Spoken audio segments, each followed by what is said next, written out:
Mambo vipi ndugu yangu? Shwari. Unaitwa nani? Johnson. Johnson, unahitimu siku leo, sio hivyo? Sio mhitimu, ni mwalimu mratibu mafunzo chuo cha ufundi stadi Tarime, lakini pia ni mkuu wa idara ya ICT. Unajisikiaje kuwa mwalimu lakini pia kuwa mkuu wa idara ya ICT?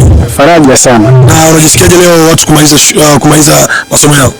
Najisikia vizuri kwa sababu wanafunzi wanapofikia hii hatua ya kuhitimu, mimi binafsi najievaluate, naona ni kwa namna gani nimeplay part yangu kuhakikisha kwamba naandaa maisha ya mtu ya kesho. Yeah. Sawa, wewe unajua kaka zako wanamaliza.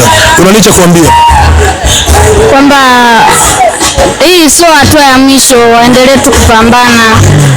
Jina lako nani? Naitwa Happiness Asman. Mwenyeji wapi? Mwenyeji wa Singida. Singida. Hivi kwa Kiruga chenu, wewe ni kabila gani? Nyaturu. Kinyaturu, kuambia watu au kuambia wenzio waje kujiunga na chuo hichi. Unawaambiaje? Karibu sana.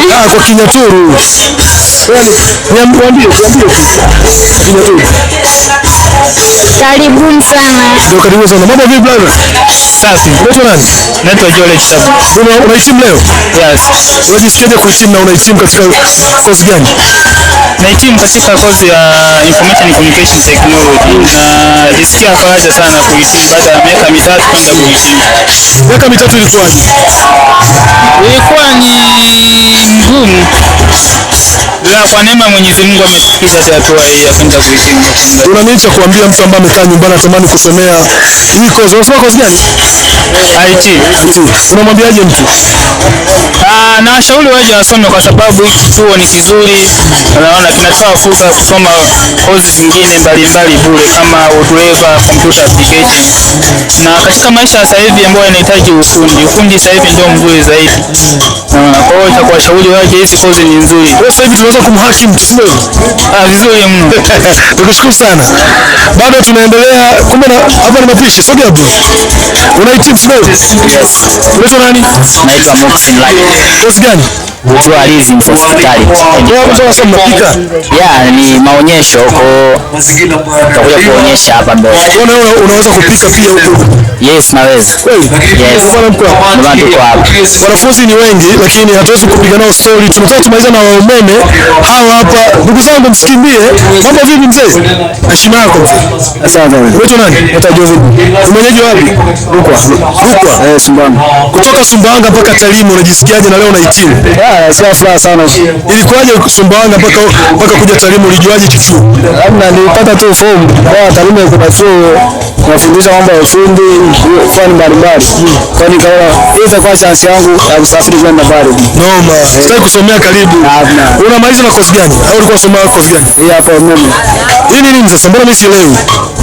Ni sisi bora, yani ipo kama mfumo wa sema ndio hali ya nyumba kabisa imekamilika. So sasa hivi unaporudi nyumbani unaweza kumfikia nyumba nikapata umeme vizuri kabisa. So Rukwa kule wewe ni kabila gani? Mfipa.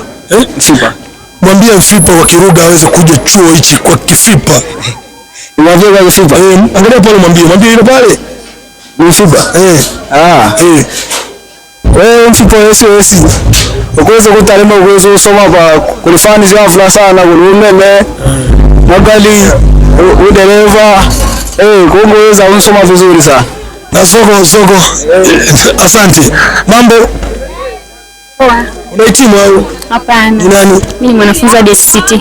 Leo unajisikiaje kuona ndugu zako wanahitimu na wewe unatamani siku moja uhitimu? Ndio, najisikia furaha. Unaambiaje watu ambao wako nyumbani kutazama kuhusiana chuo hichi? Wakaribia tujifunze sote, tuelewe, tujue. Mtu kidogo akuuliza hichi chuo ni chuo cha aina gani, unaweza kumwambia nini? Kina uzuri gani na vyo vingine? Kina uzuri, maana tunajifunza kwa vitendo. Hivyo. Sawa. Bro vipi? Safi sana. Unajua unawaaga mabrother na masister. Unajisikiaje? Anasikia poa sana. Bana, kuna mtu yuko nyumbani anatamani kujiunga na hichi chuo, unamwambiaje? Mimi namshauri aje tuendelee na masomo. Nikushukuru. Jina lako? Naitwa Yohana Elias. Ndio. Sawa.